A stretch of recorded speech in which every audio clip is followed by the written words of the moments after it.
सबसे पहले मैं झारखंड के ऑनरेबल सीएम हेमंत सोरेन जी का तहे दिल से शुक्रिया अदा करना चाहता हूं कि आज उन्होंने बहुत ही वार्म और अफेक्शनेट तरीके से हम लोगों को रिसीव किया, हमें मिलने का समय दिया, हमारे साथ बहुत लंबी चर्चा की। हेमंत जी के साथ हमारा काफ़ी समय से बहुत एक तरह से भाई का रिश्ता है, मैं अगर कह सकूं तो, और आपस में हम लोग कई विषयों पे समय समय पे चर्चा करते रहते हैं। आप सब लोग जानते हैं कि हम पूरे किस तरह से दिल्ली के लोगों के साथ अभी पिछले महीने बहुत बड़ा अन्याय हुआ, दिल्ली के लोगों का बहुत बड़ा अपमान किया गया, उनके जनतांत्रिक हक छीन लिए गए। सुप्रीम कोर्ट ने बहुत क्रांतिकारी फैसला दिया। सुप्रीम कोर्ट ने कहा कि दिल्ली के लोग जो सरकार चुनते हैं, उस सरकार को काम करने के लिए सारी शक्तियां प्रदान की जा रही हैं।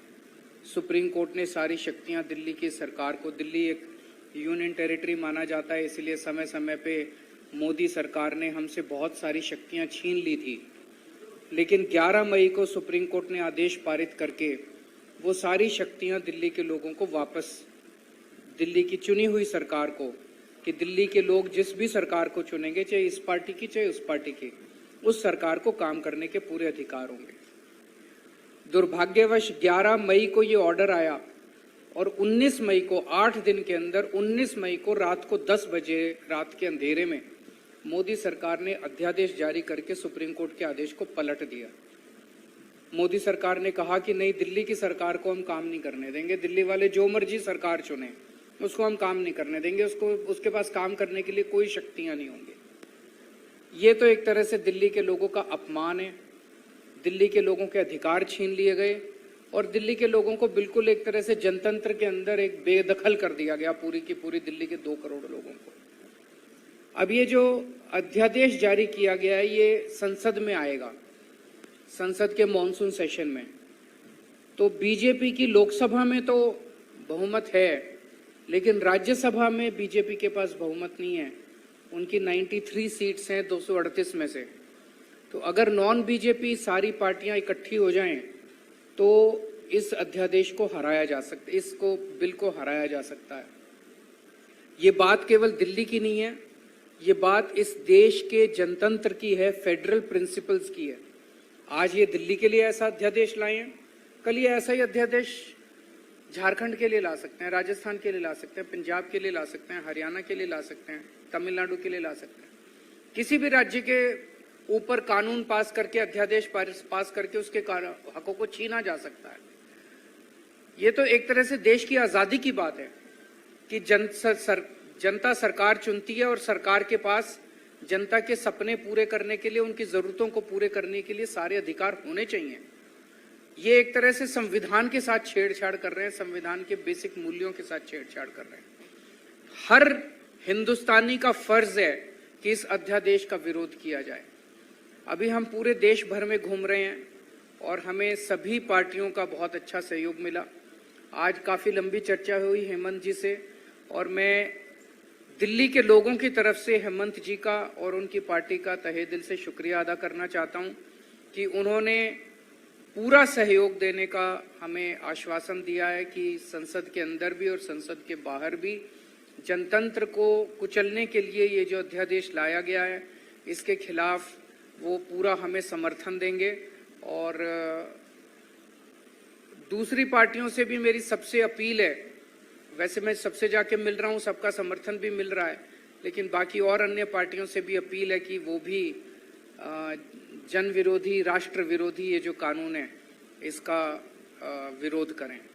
हेमंत जी से मैं फिर से शुक्रिया अदा करता हूं। एक तरह से झारखंड के लोगों का आज दिल्ली के लोगों को समर्थन मिला है, तो दिल्ली के लोग बहुत आभारी हैं, हेमंत जी के भी, उनकी पार्टी के भी, और झारखंड के लोगों, उनको भी करेंगे, सबको, सबके पास जाएंगे। और मैं समझता हूं कि ये लड़ाई केजरीवाल की लड़ाई नहीं है, ये लड़ाई केवल दिल्ली के लोगों की लड़ाई नहीं है, केजरीवाल किसी भी राज्य के खिलाफ ऐसा अध्यादेश लाया जा सकता है। पूरे देश के अंदर हम देख रहे हैं कैसे गैर बीजेपी सरकारों को तोड़ के, मोड़ के, खरीद के गिराया जा रहा है। झारखंड के अंदर मैं हेमंत जी को बधाई देना चाहता हूं कि यहां भी उन्होंने कोशिश की इनकी सरकार तोड़ के गिराने की, लेकिन ये इन्होंने उनकी षड्यंत्र को असफल कर दिया। कहीं पे ये लोग एमएलए खरीद लेते हैं, इनके पास तो बहुत पैसा हो गया, अब एमएलए खरीद के सरकार गिरा देते हैं। कहीं पे ये लोग ईडी और सीबीआई के केस करके एमएलए तोड़ के सरकार गिरा देते हैं। दिल्ली में ना हमारे एमएलए बिके, ना हमारे एमएलए टूटे, तो वहां पे फिर ये ऑर्डिनेंस लाके हमारे को काम नहीं करने दे रहे। ये पूरे देश के अंदर जो चल रहा है ये अच्छा नहीं चल रहा। नहीं, ये किसी के भी साथ हो सकता है। जो लड़ाई है वहां पे वाईएसआर के पास 13 सीटें हैं और 9 सीटें बीजू जनता दल के पास है। दोनों एनडीए के साथ बराबर रहे हैं। वो लोग हर एक मुद्दे पे वहां समर्थन करते हैं। कैसे आपको समर्थन देंगे? 9 है, 13 नहीं है। उसके पास, उनके पास भी 9 है, उनके पास भी 9 है। तो मेरा, वो दोनों भी इम्पोर्टेंट है हमारे लिए। तो एक एक सीट इम्पोर्टेंट है।